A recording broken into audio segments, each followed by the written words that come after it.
नमस्कार, मैं स्वामी जगन्नाथ मिश्र आज आपको विषय हिंदी क्षितिज का काव्यखंड कक्षा 9 का पाठ नंबर 1 साखियाँ, जिनके कवि हैं कबीरदास जी, जिनका जन्म 1398 ईस्वी में हुआ था और मृत्यु 1518 ईस्वी में हुआ। इनकी रचना एक ही मुख्य रूप से मानी जाती है, बीजक, लेकिन इसके अतिरिक्त इन्होंने कबीर ग्रंथावली, कबीर वचनावली, ये दो रचनाएं और भी आई। कबीर ग्रंथावली भी आई, लेकिन कबीर वचनावली बहुत कम सुनने और देखने को मिलता है। पहली जो इनकी रचना बीजक रही, बीजक को 3 भागों में बांटा गया। नंबर 1 साखी, नंबर 2 शबद और नंबर 3 रमैनी। ये 3 रूपों में आया। साखी में दोहा है, शबद में पद है और रमैनी में चौपाई है, और जो कि अनंत है। इसका बहुत कम आया है। साखी का मतलब होता है साक्षी, अर्थात प्रत्यक्षदर्शी, जिसमें कबीर ने अपने मनोभावों को प्रत्यक्ष रूप से लोगों तक, समाज तक पहुंचाने का प्रयास किया है।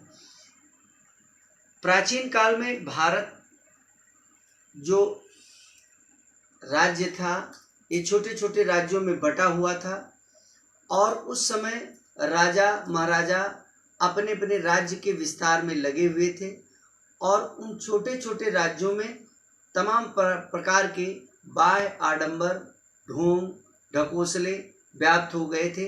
इसलिए उस समय में कबीर अपने समाज को एक नई दिशा देने के लिए एक बीड़ा उठाई और समाज को एक नए रूप में प्रस्तुत करने का प्रयास किया।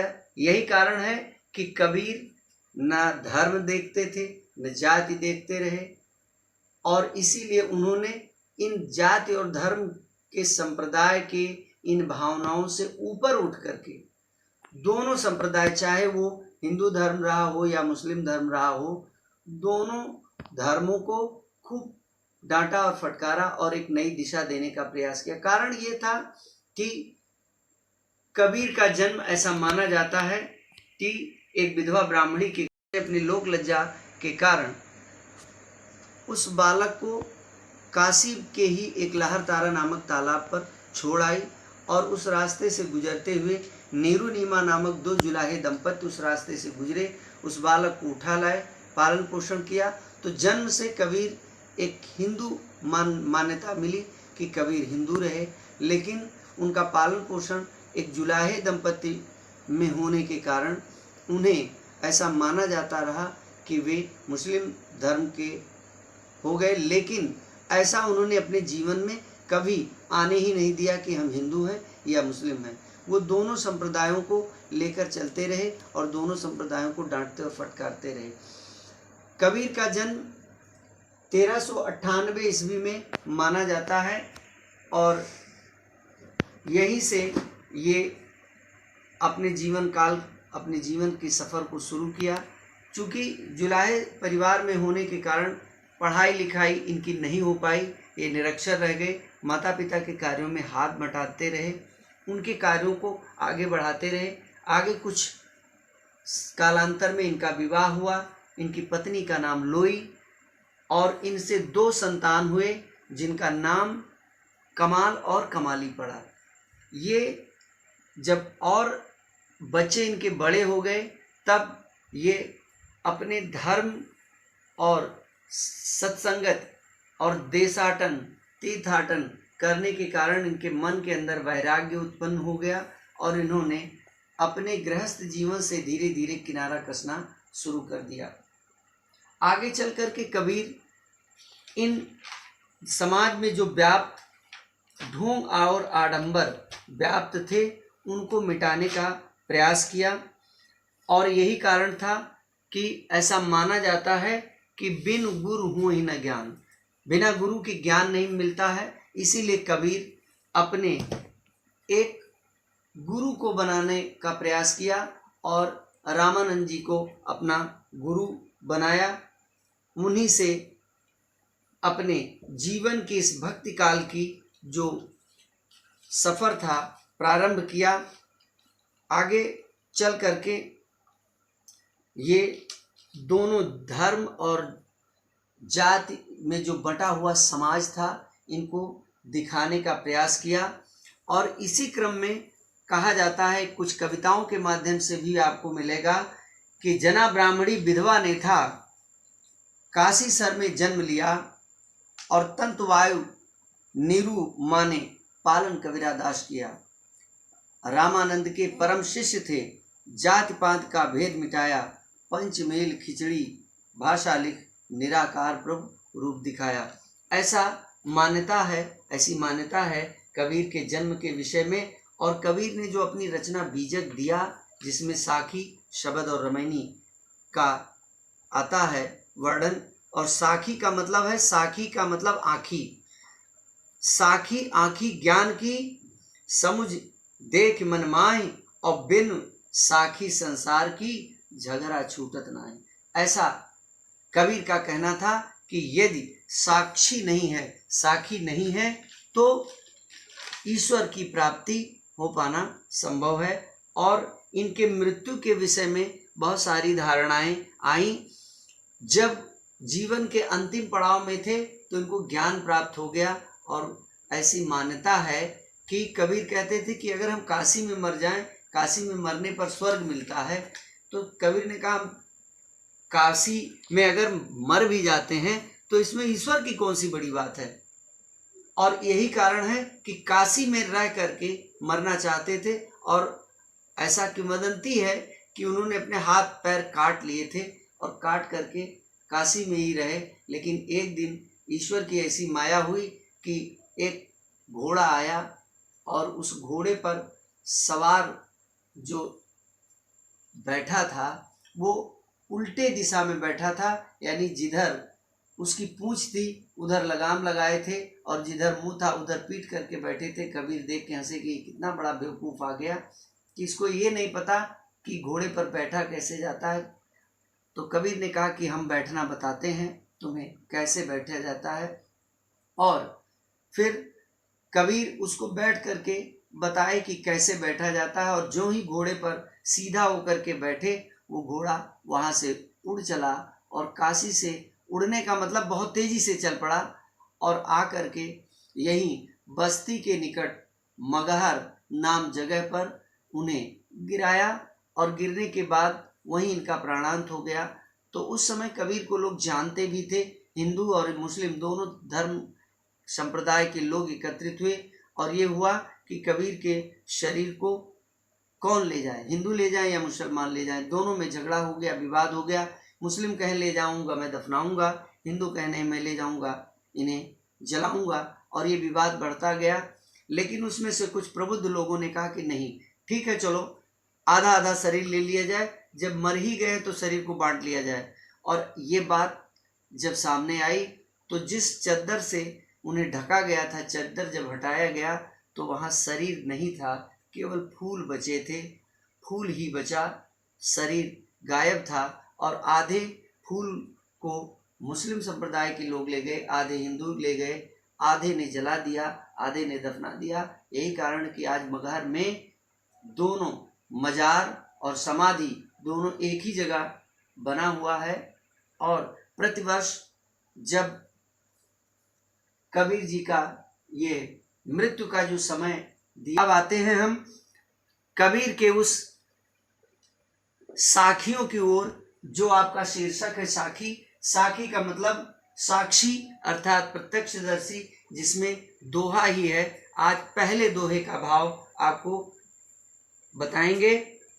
पहला जो कबीर का साखियां हैं, साखियां का पहला आपका कि मान सरोवर सुभग जल, हंसा केल कराएं, मुक्ता फल मुक्ता चुगे, अब उड़ी अनत न जाए। पहले जो दोहे में कबीर के बताया है, कबीर ने इस दोहे में कि जिस प्रकार से मानसरोवर जल में हंसा खेला करते हैं, खेल का आनंद उठाते हुए मोती चुगते हैं और उस स्थान को छोड़कर कहीं नहीं जाते। मानसरोवर की बात आती है। मानसरोवर यानी निर्मल जल की झील, यानी जिसका पानी अत्यंत निर्मल है, अत्यंत सुंदर है, उस जल की बात वो कह रहा है। और हंस एक शुभ्र पक्षी माना गया है, और हंस की विशेषता है कि हंस को यदि दूध और पानी मिला करके दे दिया जाए तो दूध पी लेगा और पानी छोड़ देगा। ये हंस की विशेषता है। और ऐसा माना जाता है कि हंस मोती चुगता है। मोती चुगने का मतलब केवल मोती नहीं खाता, मोती चुगने का मतलब सबसे अच्छी चीज़ें खाता है।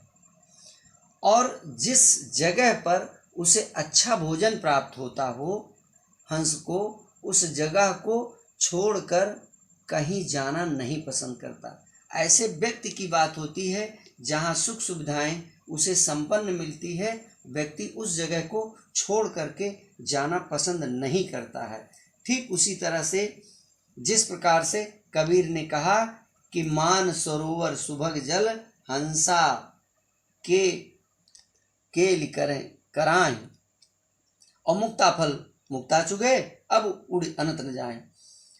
जिस प्रकार से हंस उस मान सरोवर के जल में क्रीड़ा करता है, आनंद उठाता है और मोती चुगता है और उस स्थान को छोड़कर कहीं जाना पसंद नहीं करता, उसी प्रकार से भक्त अपने हृदय रूपी मान सरोवर, भक्त हंस के रूप में भक्त है और मान सरोवर के रूप में उसका हृदय है। भक्त अपने हृदय रूपी मान सरोवर में क्रीड़ा रूपी साधन कर रहा है और भक्ति रूपी मोती चुग रहा है, और उसे इतना आनंद प्राप्त हो रहा है कि वह उसे छोड़कर कहीं और जाना पसंद नहीं करता। अर्थात कबीरदास जी कहते हैं कि प्रभु की भक्ति में ही सबसे अधिक आनंद प्राप्त होता है और उसे तृप्ति होती है। इसलिए कबीर कहते हैं कि इस मान सरोवर यानी जो हृदय रूपी सरोवर है, इसमें भक्ति रूपी जो मोती मिल रहा है, इसका त्याग करके वो और कहीं नहीं जाना चाहता है। दूसरे बंद को भी ले लेते हैं कि प्रेमी ढूंढत मैं फिरूं, प्रेमी मिले न कोई, और प्रेमी को प्रेमी मिले सब विष अमृत होए। कबीरदास जी कहते हैं कि मैं अपने प्रेमी रूपी ईश्वर की खोज में हूँ, किंतु वे हमें कहीं नहीं मिल रहे हैं। कबीर कहते हैं कि मैं अपने प्रेमी अर्थात ईश्वर से मिलने पर इस प्रेमी रूपी भक्त के मन का सारा दुख रूपी विष सुख रूपी अमृत में बदल जाएगा। जब ईश्वर की प्राप्ति हो जाएगी तब उसे दुख रूपी जो विष है वो समाप्त होगा और सुख रूपी अमृत प्राप्त हो जाएगा। आज आपको केवल इन्हीं दो मैंने दोहों को बताया है। इन दो दोहों के अर्थ आप लोग जानेंगे। अगले वीडियो में हम आपको अन्य जो और बचे हुए हैं 5 और इनके अर्थ एक साथ बताऊंगा। इन 5 दोहों का अर्थ अगले वीडियो में आपको मिलेगा। प्यारे बच्चों, जो भावार्थ मैंने अभी आपको बताया यह आपके सामने है। इसको आप लोग हूबहू कॉपी में उतारना चाहेंगे उतार लेंगे। इसका स्क्रीनशॉट ले लीजिए आप लोग, जिससे आपको अर्थ मिलने में दिक्कत ना हो। और इससे संबंधित जो भी प्रश्न आपके दिमाग में आएगा अपने कमेंट बॉक्स में ज़रूर लिखोगे। चैनल को सब्सक्राइब अवश्य करोगे और बेल आइकन ज़रूर दबाओगे। साथ ही अपने साथियों के साथ इसे शेयर अवश्य करोगे। ये आपके सामने सारी भावार्थ जो आपको दिए गए हैं आ रहे हैं, इसे आप स्क्रीनशॉट लेकर के इसके अर्थ को अच्छी तरह से समझ लेंगे। धन्यवाद।